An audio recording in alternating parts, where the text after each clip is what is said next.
Vamos fazer aqui agora a análise da luta entre Michel Pereira versus Khaos Williams. Vamos ouvir aqui a análise sempre precisa do nosso Capitão Carisma. Mas antes, aquele padrão de sempre, se inscreve no nosso canal, ativa o sininho para receber as notificações. E na descrição tem um link das nossas redes sociais. Entra lá e faça parte da família Round Extra. Vem discutir com a gente também no nosso grupo do Telegram. Vale a pena participar. Capitão, o nosso querido aí Michel Pereira, que estava ano passado num hype absurdo, venceu ali de forma brilhante ali o Danny Roberts.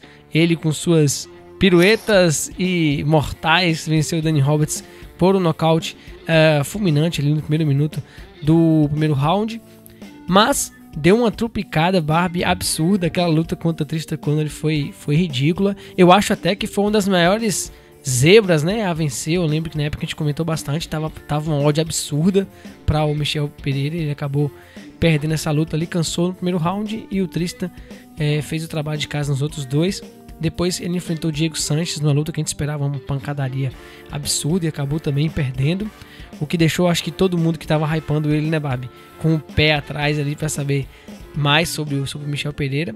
Mas conseguiu uma luta de recuperação ali para cima do Zelim Madaev em setembro desse ano. Vai enfrentar agora, Barbie, o Khaos Williams. O que a gente pode esperar aí do Michel Pereira? Michel Pereira, como a gente estava comentando em off aqui, tem quase 40 lutas, né, na carreira. Estreou aí em 2011. Pensa aí, uma luta atrás da outra aí nos últimos anos. O que a gente pode esperar, Barbie, do Michel Pereira? O que você acha dele? O que você achou da performance dele contra o Zelim Madaev? E como você acha que ele vai vir aí para enfrentar o Williams? Bom, então assim, eu não acho que é muito justo falar a respeito dessa luta do Diego Sanches, porque na real eu achei que o Michel lutou muitíssimo bem nessa luta, dominou de ponta a ponta, até a ajoelhada ilegal, que sim, foi uma estupidez tremenda, sim, que rendeu a derrota, mas não muda o fato que ele estava dominando a luta de ponta a ponta, sabe? E aí essa luta contra o Zelim Madaev, que também estava vindo em má fase no UFC, era uma luta que todo mundo esperava que fosse bem equilibrada, e na verdade foi um massacre de ponta a ponta pelo Michel, que tirou onda de todas as formas possíveis, deu tapa na cara, bateu palma, deu seus mortais também, e terminou a luta quando ele quis terminar. Foi uma performance absurda dele, e tipo assim, eu acho que ele é um cara que, ao mesmo tempo que tem muita gente que hypa ele por conta dessas questões dos mortais e dos golpes flash, né, esses golpes mais bonitos, mais vistosos, porém não muito efetivos. Tem uma galera que hypa ele por conta disso, mas também tem uma galera que acha que ele não é bom por conta desse mesmo fator. Só que se você assiste as lutas dele, que ele foi mais restrito contra o Diego Sanches e contra o Zelim Madaev, você vê que a velocidade dos golpes dele, a noção de distância que ele tem, o poder, a variedade, são todos de altíssimo nível, sabe? Ele é um cara extremamente talentoso, eu não tenho dúvida alguma a respeito disso. Eu acho que ele é bem melhor do que muitos especialistas por aí dão crédito, porque todo mundo acha, não, ele só vence as lutas se por acaso os mortais para trás dele funcionam, só que não é verdade. Se você entrar numa guerra de chute com ele, a maior chance é que você saia perdendo. Os chutes dele são extremamente potentes, ele trabalha muito bem chutes frontais também, tem precisão nos socos, não é um cara que sabe boxear no sentido de entrar numa trocação da média para curta e conseguir fazer uma movimentação de cabeça perfeita, só que ele tem a noção de timing, tem a velocidade nas mãos e o poder de nocaute. Você vê que o Zelim Madaev tinha um currículo absurdo no boxe amador, e ele não conseguiu achar absolutamente nada contra a movimentação do Michel, que, aliás, a movimentação dele também é bem boa, a noção de espaço dele é muito boa. E essa luta contra o Tristan Connelly, como você mesmo falou, essa foi uma grande decepção. Essa ainda é, porque não só ele perdeu, mas ele perdeu para um cara da categoria de baixo que tinha pegado a luta de última hora, e deu muito aquela impressão que ele perdeu na besteira, né? Ele parecia 5 categorias maior do que o cara, se exauriu tentando dar mortais para trás, e acabou sendo dominado nos 2 rounds subsequentes. Eu ainda gostaria de ver o Tristan Connelly lutando desde então, porque ele não lutou mais, e eu não sei quão bom ele realmente é. Mas eu acho que ganhou dinheiro demais e aposentou. Eu acho que foi uma performance, tipo assim, que o o Demolidor aprendeu muito com ela, apesar de não parecer, né? Porque ele deu várias declarações, não, porque eu perdi, não foi por isso, não foi por ter brincado, brincar é meu estilo e tal, vou dar mortal assim, brigando com todo mundo, né? Brigando com todo mundo que falou mal, não, eu vou dar meu show, eu gosto de dar, eu posso dar mortal pra trás por 3 rounds, sem parar, sem cansar e tal, mas só que aí você vê as performances dele, ele realmente parece ter aprendido alguma coisa com a luta, porque você não tá vendo ele mais dessa forma. Ele não tá dando esses mortais desnecessariamente. Claro que ainda é uma parte do jogo dele, dar esse tipo de golpe, só que agora ele tá bem restrito. Ele tá dando esses golpes ocasionalmente quando ele sente que está com domínio das ações. Igual foi a luta contra o Imadaev. Ele tava acertando tudo que ele tentava e não sendo atingido em troca. Então era uma boa hora pro cara desembestar mesmo e dar os golpes que ele queria dar. Mas, no geral, eu acho que ele é um cara gigantesco para a categoria, isso também tem que ser constado. Apesar dele ter 40 lutas quase de MMA, ele tem meros 27 anos, ainda é muito novo para a categoria, é muito rápido, muito talentoso, tem ótimo senso de timing, tem bom poder de nocaute. E se ele não se mata dando esses golpes super plásticos, ele tem um gasto muito bom. Tanto que a gente fala disso, só que das 4 lutas que ele fez no UFC, 3 passaram do segundo round, terminaram o segundo round, foram pro terceiro. E fora a luta contra o Tristan Connelly, ele estava melhor condicionado do que o oponente em 2 delas, sabe? Então, eu acho realmente que ele tem muito talento. Ele é um cara meio bomba relógio nesse aspecto, né? Porque você sempre tem aquela sensação que ele vai vir para jogar tudo por água abaixo. Só que se ele vier para fazer o básico, ele pode ser complicado para muita gente nessa divisão.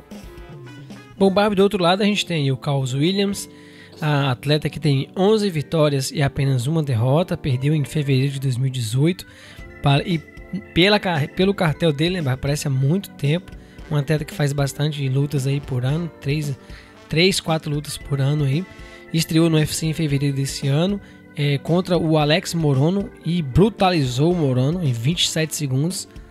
Depois teve a sua segunda luta em novembro, né? Poucos dias atrás, aí, um pouco mais que um mês, contra o Abdulrazak Alhassan.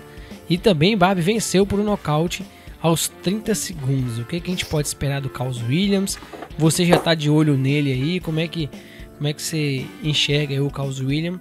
Se vai enfrentar aí o maior adversário de sua carreira até então, e como é que você acha que ele vem aí para enfrentar aí o Michel?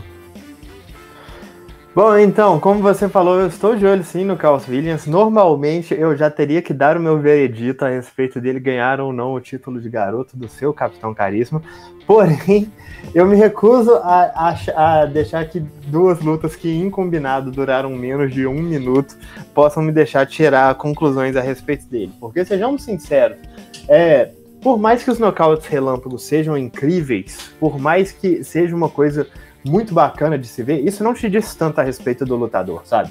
E uma coisa que diz mais, inclusive, é que apesar de terem sido nocautes impressionantes, a coisa mais impressionante de todos é em cima de quem que ele deu esses nocautes, né? Porque tanto o Alex Morono quanto o Abdulrazak Alhassan são caras veteranos dentro do evento, já tem muita experiência no UFC, muitas lutas, kickboxers de alto nível, e os dois não duraram 30 segundos, sabe? Isso mostra um excelente poder de nocaute ali do lado do Carlos Williams, um timing absurdo, né, para pegar esses caras, um poder de nocaute, como eu tava falando, a questão do vigor físico dele também.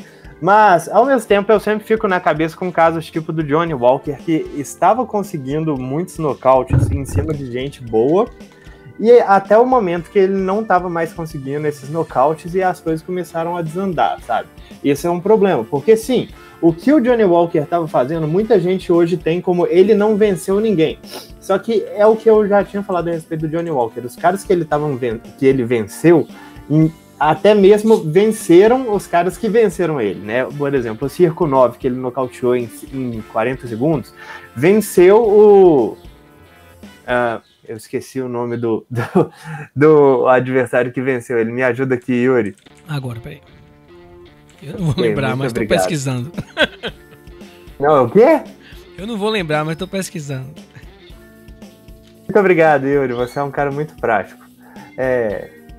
Mas o que eu tava querendo dizer é que muita gente tira os adversários do Johnny Walker hoje para caras completamente sem qualidade, só que eles não são. Muitos deles eram de extrema qualidade. É o Krylov, né? É isso que você vai me falar. Nikita Krylov e o Corey Anderson.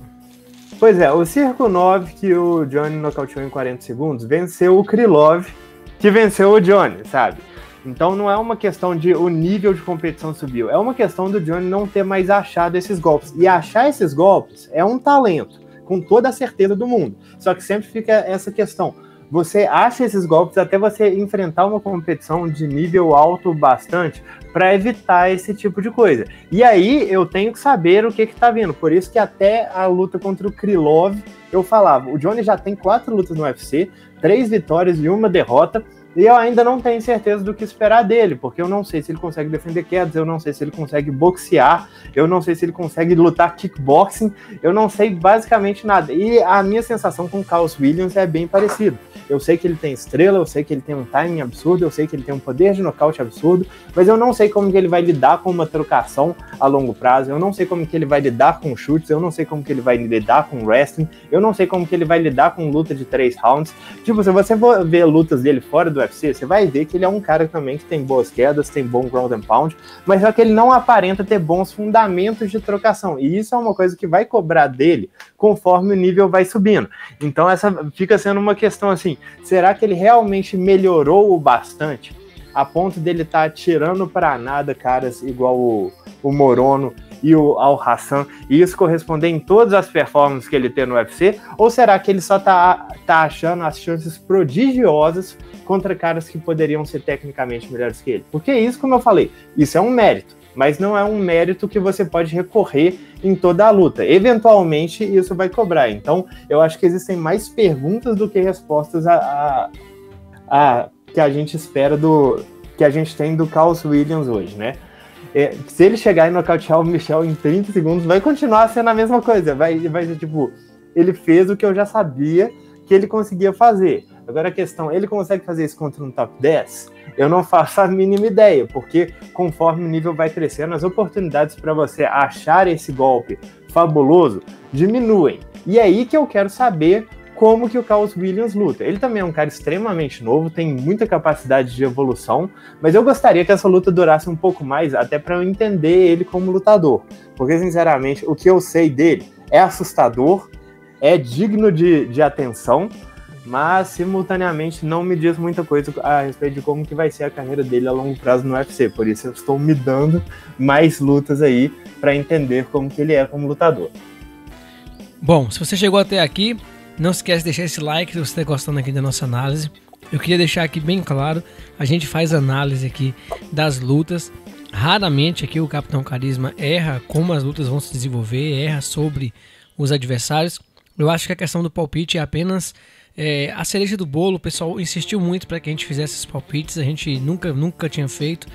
A gente achava até desnecessário, porque o mais interessante é saber e imaginar como que a luta ia se dar, e normalmente se dá mais ou menos como o Barbie calcula por aqui. Então vamos ter um pouco mais de tolerância e de inteligência para poder aproveitar aqui o conteúdo aqui que o nosso canal oferece para você. Então, se você gosta aqui do nosso trabalho, por favor, deixa o like pra gente continuar fazendo esse trabalho para vocês. Agora sim, a parte importante, Capitão Carisma. Bom, eu vou palpitar aqui no meu querido Michel. Eu sou muito pacheco, espero que ele possa aí ter... Na verdade, assim, como o Barbie falou, acho que eu vejo realmente qualidades técnicas absurdas no Michel, só que aquelas presepadas que ele faz tira um pouco o sério da gente, a gente acaba perdendo um pouco do equilíbrio com esse cara. Mas eu acho que se ele jogar... É a mesma coisa, né, Barbie, que a gente sempre falava do jogo aberto do Anderson, né? Levanta essa guarda, aí fala, não, mas é meu jogo, mas levanta essa peste dessa mão. Pra que ficar com essa mão abaixada? Sempre falava isso, né? Se o Anderson lutar sério, não perde pra ninguém, né? Uma coisa assim. Mas, pô, bem, tá aqui meu chute. No Michel, eu quero ouvir aí a opinião e a análise do nosso Capitão Carisma. Bom, assim, eu acho que realmente que existe uma questão estilística de um cara que luta com a guarda baixa. Eu acho que existe uma questão de priorizar a movimentação de cabeça. A gente cobriu isso muito na luta do Stephen Thompson contra o Geoff Neal, sendo que o Stephen Thompson também é um cara que prefere lutar com uma guarda mais baixa e priorizar os reflexos dele, a movimentação de cabeça e a movimentação das pernas. Mas o que o Michel faz não é exatamente isso. Ele não é um cara que é fundamentalmente correto defensivamente, só que o problema é ele se expor demais fazendo uma coisa que é pouco efetiva. Literalmente, qual que é a função de você dar um mortal pra cima de um cara que tá em pé? A galera aplaudir. Essa que é a coisa, sabe? Porque isso não tem uma função efetiva, não é como se fosse um chute, como se fosse um soco. Isso tem função explicitamente de dar show, só que você não tá danificando o adversário. Então é por isso que esse estilo do Michel, ele é praticamente só prejudicial, porque ele tá queimando energia atrás de uma coisa que tem baixíssima eficácia. Se ele tivesse um estilo, sei lá, tipo o Anthony Pettis tem os chutes malucos dele, tinha aqueles chutes com pisada na grade, só que aquilo tinha um objetivo bem claro, acertar a cabeça do adversário e tentar arrancar. Se o Michel tenta fazer isso, se ele tentasse fazer só isso, talvez eu reclamasse menos. Eu ainda reclamaria, mas eu reclamaria menos. O problema para mim são os golpes estritamente desnecessários que não alcançam eficácia nenhuma. Agora, a respeito dessa luta, eu acredito que ela vai se transcorrer mais na trocação, e já vou deixar logo de cara o meu palpite aqui, que eu acredito que o Demolidor vença essa luta. Eu sei que, como eu falei, muita gente tira o Demolidor para um cara que é puro hype, só que na realidade ele não é.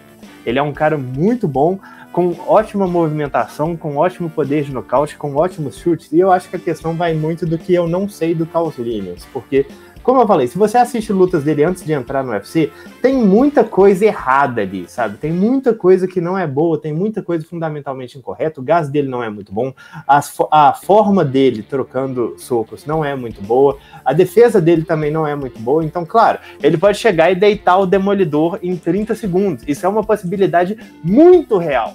Porque ele talvez seja o cara mais próximo assim, de um efeito enganou, que a gente faz uma análise de 15 minutos e tem que coroar no final com. Mas se a mão entrar, pois é, essa é a versão equivalente nos meio médios. Porque se a mão do Carl Williams entrar reta, ela vai deitar qualquer lutador da divisão.